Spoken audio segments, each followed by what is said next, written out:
Hey there everyone, welcome back to the channel. Brendan here, aka Cliffjumper, and I am back after a while, yes, it's been a while, in my beloved Mk4 R32. Gonna do some channel updates, so stick around.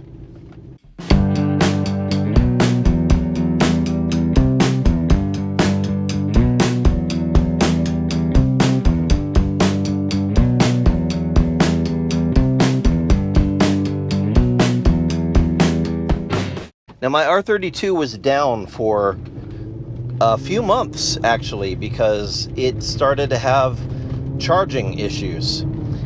And this is unusual for the R32, but kind of in the normal expected vein of things for a Mk4 in general. As a matter of fact, I was just talking with a mechanic buddy yesterday, and he was mentioning that it seems to be season for alternators with Mk4s lately. And my Mk4 R32 is certainly no stranger to the phenomenon. We started to see that the voltage was dipping steadily, and then one day I got the dreaded alternator light, which is pretty spectacular in my dash because I have the color MFA in my cluster, so it gives me this great warning saying stop driving, alternator failure, and it's quite impressive. But we got that warning and I took my time because, well, I've got a lot of other projects. We've had something go wrong with the Corrado lately. I'll touch on that in a little while. Of course, there's the Fiat Spider that is still waiting for care and attention. And we've got both my son's Jetta, my daughter's Jetta needing work, and my wife's Sequoia, as you may have seen in recent videos, got T-boned. So we're dealing with that. So literally every car in the Cliffjumper fleet right now has issues. So the R32 just sat for a while waiting its turn. And finally, I just got tired of not driving it anymore, and I'm focusing on the Sequoia and on my son's car, fixing the mess of problems that have been left over from that other mechanic whose name I shall not mention, out of politeness and just, you know, making somebody else looks bad never makes you look good. So I don't want to be that guy and say, hey, this is the shop, don't go to it. But if you're in the San Diego area and you want to know what shop not to go to, you can private message me and I'll be happy to tell you.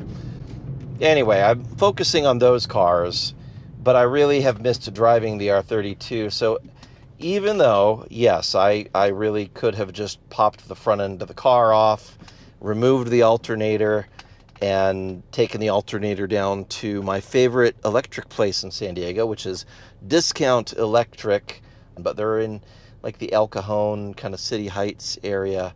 And they rebuild alternators and starters and even windshield wiper motors sometimes if you ask them really nice. As a matter of fact, they even rebuilt the motor for the automatic wing on my Corrado once or twice. So they're handy people to know. Anyway, I could have taken that route. I could have taken out the alternator and taken it to him and had him do his magic and rebuild it and then popped it back in. But there were a couple of other issues that I wanted to address, and I just didn't have the time. So I took it to Pure Motorsport, which is, without a doubt, the best Volkswagen Audi place in San Diego if you have to have somebody else work on your car. So I love them. Mike, guys at the shop, thank you so much for getting the car back on the road and a really quick turnaround. But yeah, they were able to just confirm, yes, the alternator is dead. And the other wiring issue that was going wrong with it ended up just being a bad sensor, which is good to know because I thought that I'd screwed up the wiring. But everything is working as it should now. I'm back on the road with the R32 after several months of it just sitting dormant. And so I'm very happy because this car is a smile machine when you drive it. It's just absolutely the best. So if you saw my social media posts not too long ago, you may have seen that the Corrado is down again. I had a pretty good several thousand-mile run without any issues, which is nothing short of miraculous for a 30-year-old Corrado. And I'm very grateful that when she decided to break down, it was not a couple hundred miles away from home when I was at Radwood the other week, but it was just relatively local. About a 20-minute drive from home is where she decided to have her conniption fit, and what broke was related to the latest mischief, which is the supercharger. So yeah, I know that the turbo people are going, yeah, I told you the superchargers are just problematic. Yeah, but so what had happened, kind of rewinding a bit, and this actually goes back to part of why it took so long to install the supercharger in the first place. When I got it, the person that took it off of their car and sent it to me did not send it with all of the mounting hardware. And I've seen their garage, or pictures of their garage. I've seen the other projects they have going in their garage, and it does not shock me that they were not able to find the mounting hardware, or that they thought they'd sent the right mounting hardware, but what they sent was not correct. So be that as it may, it took me 8 months to find the proper bolt for the tensioner assembly to mount the pulley and be able to adjust the tensioner pulley on that and get it up and running. I finally got the bolt, and of course, it was damaged, which meant that I had to then figure out what to do with that. I spent a while trying to find a replacement bolt, but being a 20-year-old kit for a 30-year-old car, parts are not plentiful, and I wasn't able to find one. What I did find was one of my local friends is a machinist. He was able to take the bolt and work his magic with a helicoil and insert new threads into the bolt and make it work. And it worked great for a few thousand miles until it didn't. I was driving along last Saturday with my daughter, daddy-daughter date out in the Corrado. We were actually volunteering at a military families event down at the naval station, and we heard kind of an interesting mechanical ping. Something bounced against the bottom of the car, and we kind of looked at each other and said, did we run something over, or did something fall off of the car? And as it turned out, it was something that fell off the car. It was the back end of the supercharger pulley, tensioner pulley bolt had just decided it was gonna Leroy Jenkins and peace out and jumped off the car. Fortunately, there was still tension in the system for whatever reason. The bolt didn't fall off, the pulley stayed in place, and we were able to make it without any incident down to where we were volunteering. We didn't know anything was wrong until we went to leave.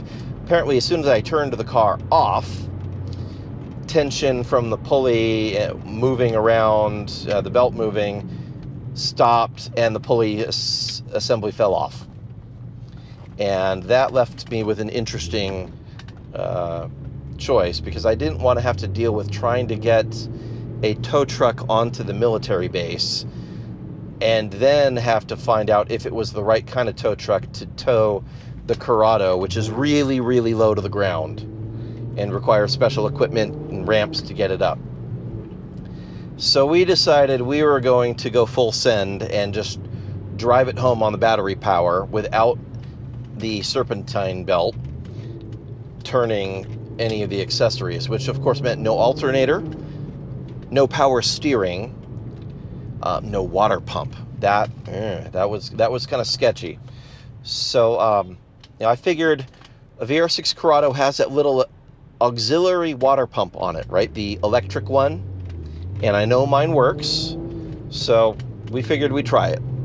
And we drove about 10 minutes, got stuck in traffic, car started to get too hot, we pulled over, let it cool off, and then just sort of hopscotched our way back to my place. And it took us four little lengths of our journey, where we drove a little bit, had to stop, let the car cool off again, drove a little bit, stopped, let the car cool off again, added a little bit of distilled water to the cooling system because it was now getting hot enough that it was venting, which isn't great, but we made it home. And so then began my next adventure, trying to find another supercharger tensioner pulley bolt. So I went online, and the usual suspects in the groups. There's a group that's for forced induction VR6 motors, and I posted, hey, I'm looking for this one bolt. I'll buy the whole tensioner assembly if you have it. And you know, because there are people that have the supercharger, and the supercharger had issues, like the impeller blew up, or something happened to it, mechanically failed, and they've got all the leftover parts. So I was trying to find somebody who had the parts for the supercharger that I could just buy the parts off of it. And as it turns out, a guy runs a shop called Carlicious. Thank you, Carlicious. I'll drop a link. And he has all sorts of parts for superchargers, including this one. So he reached out, said, yeah, I have those parts on my website. Here's the link. I was able to connect with him, private message, make sure I was getting the correct bolt, and ordered one up. So now I'm just waiting for that to show up so I can restore operation to the Corrado. And I think, yeah, it's going to be another one of those while you're in there projects. It does seem to be weeping a little bit of coolant around the thermostat housing. And I do have the aluminum replacement parts, the aluminum thermostat housing. So I will go ahead and swap those out. And then she should be back up and running. So that hopefully will be a fairly quick turnaround in terms of getting her back on the road and happy. And in the meantime, I've got the R32 back, and everything is behaving normally, and that's good. The Sequoia, oh yeah, let's see where we're at with that. So we're currently in active negotiations with our insurance company about the Sequoia, because I don't know where they're coming up with these value figures, but they think that in today's market in San Diego, a top-of-the-line Sequoia Limited 4x4 with every available option for that year is worth about $4,000. The cheapest I've seen one for sale is $8,500, and it was a rat trap. It was just complete junk, and it didn't have half the features that we had. Literally, it was a two-wheel drive, not a four-wheel drive. So, legitimately, half the features that ours has. So I've been going back and forth with the insurance company trying to get them to re-evaluate the valuation on the car so that we can get it fixed properly. I think we're almost there. I just got another valuation report from them today, and once again, it doesn't seem to reflect reality. So I'm probably going to have to request that they escalate the claim to somebody higher up in the chain that's actually going to lay real eyes on it. And whoever's doing it has been, like, obviously not considering the comps. We've gone into the market, we've looked on the websites that they said to go on, provided them with a variety. I think I've given them about 25 different comps now that range from $8,500 to like 14 grand. So that's kind of the range, and ours again is the top of the line. It doesn't have as many miles as many of these ones that are out there that are going for 10,000, 12,000. So hopefully in the next week, my goal would be to settle with the insurance company and then move forward with getting our vehicle repaired. My wife has decided she loves that car. It's her forever car. So we are going to retain it, and we are going to fix it. I had found a local person parting out a Sequoia, same color. It seems to have the door that we need, which that's a slam dunk. I'll just buy the whole door. My son's Jetta that I mentioned before had the motor replaced.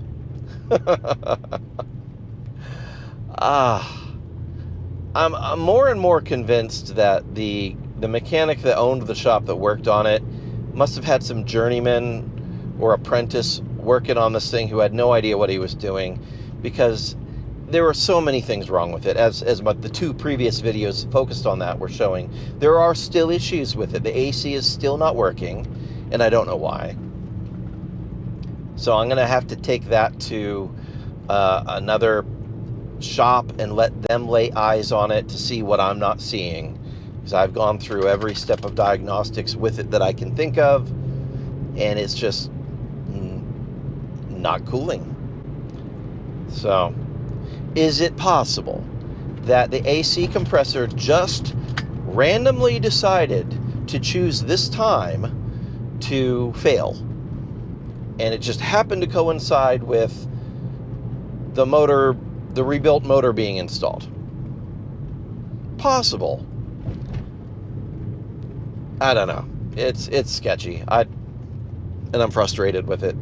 The other issue that is going on with it is a coolant leak. I've been tracing multiple coolant leaks in the car, mostly from O-rings that were not properly installed. But then again, there's just regular Mark IV leak situations happening. And then we can turn our attention back to my daughter's Jetta, which I've been daily driving for a while now, and it's got some serious electrical issues. It does weird electrical things, and I understand that is also par for the course for a Mark IV. Weird electrical issues. It is what it is. We're just gonna go through it and see what's going on, but it does the strangest things. Normal behavior for a Mark IV, when you start driving, once you pass, I don't know if it's 10 miles an hour or 15 miles an hour, but once you pass a certain threshold, all the doors automatically lock. Well, in her car, once you pass that threshold, the doors do lock and the trunk pops open. Yeah, like I said, weird. So I'm assuming there's a short in the wiring harness that goes to the trunk. If we're able to work our way through all of those projects, the last project, which will probably become a priority as we get into spring, is, of course, the Fiat Spider. My dad's Fiat Spider, he bought it new in 1973. It's been in the family ever since. Up until this past year, it has been driving. This past year, I think the 48-year-old, 49-year-old carburetor finally crapped out. The diaphragm on it is just rock solid. I'm pretty sure the floats in it are stuck. It's done. So it needs a rebuild. So we will take that carburetor out and learn how to rebuild a carburetor with it. We are going to change the ignition from points to electronic ignition, cap and rotor, and I am going to do a little bit more dialing in. We had done a conversion the last time it was running. We took out the mechanical fuel pump, bypassed it, and put in an electric fuel pump, and it worked, but not great. And I came to find out that the electric fuel pump that we have is probably putting out too much fuel pressure for the carburetor. Talking with some folks, found out that the magic number is about 3 psi is what we want, and this pump is probably putting out 10. So I've got a regulator, an adjustable regulator we'll put on there, bring the pressure down to where it needs to be. I'm gonna take the time to swap out the filter for a different style filter as well, and the Fiat should be up and running at that point. Of course, there is suspension refresh that needs to be done on that car, because everything in that car is pretty original other than the coolant system and the drive shaft and the transmission. Never mind, I've rebuilt a lot of stuff in that car, quite a bit, but the suspension needs to be refreshed. So anyway, if you're still hanging in with me at this point, I hope you have a Merry Christmas, Happy Hanukkah, enjoy your holidays, Happy Kwanzaa if you celebrate that. If there's another holiday I am unaware of that you are celebrating during this holiday season, enjoy your holy days. May they be blessed. Thank you for tuning in. if you find my content even remotely entertaining, encourage you to hit like, subscribe, maybe even share it. And let me know in the comments as we're coming into this new year what content you would like me to focus on for this coming new year. One of my local car enthusiast friends, who happens to drive a Lamborghini Aventador Performante Spider, of course said, well, you need more Lamborghini content, and I think I can help you with that. So thank you, Nick. I will avail myself of that, and we'll do some Lamborghini content way outside of what I normally do. So yeah, that'll be fun. What else would you like to see? Let me know. What projects are you working on? Let me know. We would, yeah, take that into consideration, and we'll see what we can do. Anyway, God bless. See you soon. Bye-bye. And on that terrible disappointment, it's time to say goodbye. We'll be back.